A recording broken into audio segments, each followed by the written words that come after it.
زي لينكد ان ممكن يفيدك في المجال بتاعك.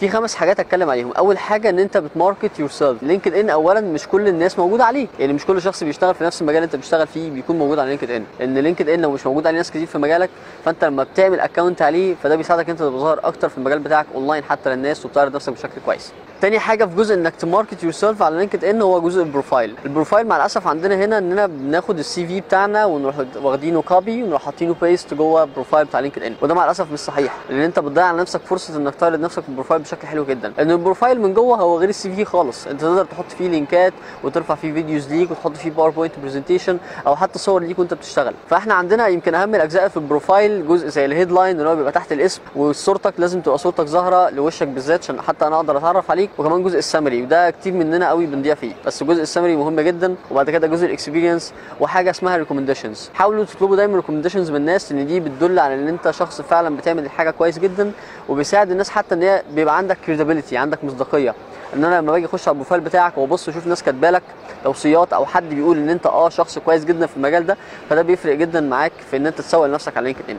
تاني حاجه بقى بيفيدك فيها لينكد ان في المجال بتاعك هي حاجه اسمها بولس. خدمه بولس دي من الخدمات اللي بيقدمها لينكد ان، بتساعدك في كذا حاجه. اول حاجه دي خدمه انت تقدر تكتب فيها ارتكلز انت ذات نفسك، لو انت عايز تسوق نفسك في المجال بتاعك فبتقدر تكتب فيها ارتكلز عن حاجات ليها علاقه بالمجال بتاعك، بتناقش فيها الناس، بتتكلم فيها مع الناس، بتضيف لهم حاجات جديده، بتقول لهم مثلا ايه اللي ظهر في المجال بتاعك جديد. في حاجه تانية ان انت تقدر تتعلم كمان من الخدمه دي، لان الخدمه دي بتلاقي فيها ارتكلز مكتوبه كمان عن المجال، فانت مش بس بتكتب، انت كمان بتكتب وبتتعلم كمان من ناس شغالين في نفس المجال سواء جوه مصر او بره مصر. يمكن كمان ناس اسمهم انفلونسرز او ناس مؤثرين جدا في المجال بتاعك ده بره مصر ومعروفين على مستوى العالم. ما تفتكرش الناس عشان بتكتب ارتكلز وعندهم فولورز كتير ما تقدرش تتواصل معاهم، بالعكس ده لينكد ان بيتيح لك كمان انت تخش تقدر تبص على البروفايل بتاعهم، تعرف مثلا هم مشتركين في جروبس ايه او مثلا واخدين كورسز ايه لو هم عارضين الجزئيه دي، وتقدر كمان تتكلم معاهم وتسالهم في حاجات لو انت محتاج نصيحه في المجال بتاعك في جزء معين. ثالث حاجه بقى من الحاجات اللي بيفيدك فيها لينكد ان في المجال بتاعك هو جزء النتورك.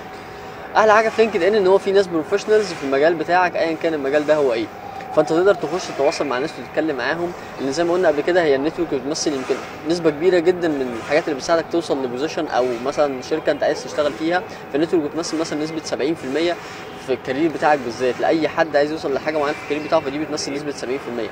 فالنتورك من الحاجات اللي بيساعدك فيها لينكد ان جدا، وتقدر تستفيد منه في الجزئيه دي بالذات، تتواصل مع ناس، تقاد ناس عندك، تقدر كمان تتكلم معاهم وتاخد نصيحتهم في اي حاجه في المجال، تقدر حتى كمان تقابلهم في حاجه اسمها انفورميشن انترفيو، يعني انت بتتكلم مع الناس وتنزل تقابلهم تاخد منهم معلومات وتتكلم معاهم وتتبادلوا نصايح مع بعض. فالنتورك بتمثل فعلا في جزء الكارير لكل واحد فينا او في سوق العمل عامه نسبه 70%، فدي بتفرق جدا ان انت تقدر توصل لحاجه معينه او اوبورتيونيتي او شركه معينه انت نفسك تشتغل فيها. رابع حاجه بيفيدك فيها لينكد ان في الكارير بتاعك هو جزء تريننج اند جوبز.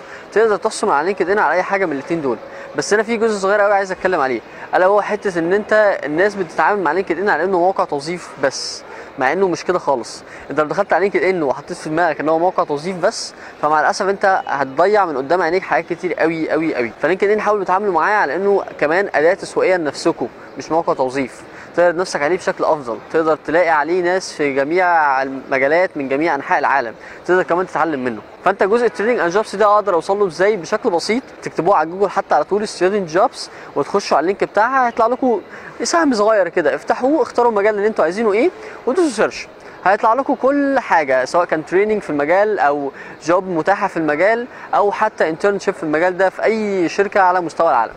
خامس واخر حاجه بيقدر يفيدك فيها لينكد ان في جزء الكارير بتاعك هو حاجه اسمها الجروبس.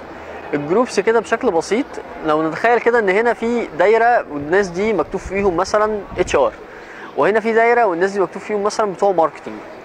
انا كواحد من الناس لو جيت وقفت في وسط الدايره دي هيتقال عليا ان انا تبع الناس بتاعت الاتش ار، لو جيت وقفت في وسط الدايره دي هيتقال عليا ان انا راجل بتاع ماركتنج. فالجروبس عامله كده بالظبط، الجروب اللي انت بتحط نفسك فيه بتلاقي ان انت سمعتك بتزيد اصلا في المجال، غير ان انت كمان الناس اللي في جوه الجروب لو انت بتتفاعل على الجروب دايما هتلاقي الناس بتبعت لك ان هي عايزه تكون عندك ككونكشن، تمام؟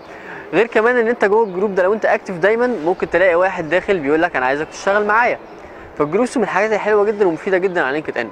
يعتبر دول افضل 5 حاجات بيقدر يفيدك فيهم لينكد ان في جزء الكارير بتاعك بالذات. وزي ما كنت قلت لك قبل كده لينكد ان حاول تتعامل معاه دايما على انه ماركتنج تول، ما تعملش معاه بس على انه موقع توظيف، ولا تتعامل معاه لانه السي في بتاعك بتعمله اونلاين وبترميه بعد كده. حاول دايما تكون اكتف عليه وتبقى ظاهر عليه وتتكلم مع ناس وتفتح مناقشات مع ناس في المجال بتاعك وتتعلم حاجات جديده منه. ان لينكد ان يعتبر من الحاجات اللي بتميزك جدا في سوق العمل، ولو ضاع مع الاسف انت بتضيع من نفسك فرصه كبيره جدا في ان انت تبقى ظاهر في الكارير بتاعك. اتمنى يا رب اكون قدرت افيدك، وبالتوفيق ان شاء الله في حياتك. اشوفك على خير. شكرا. سلام.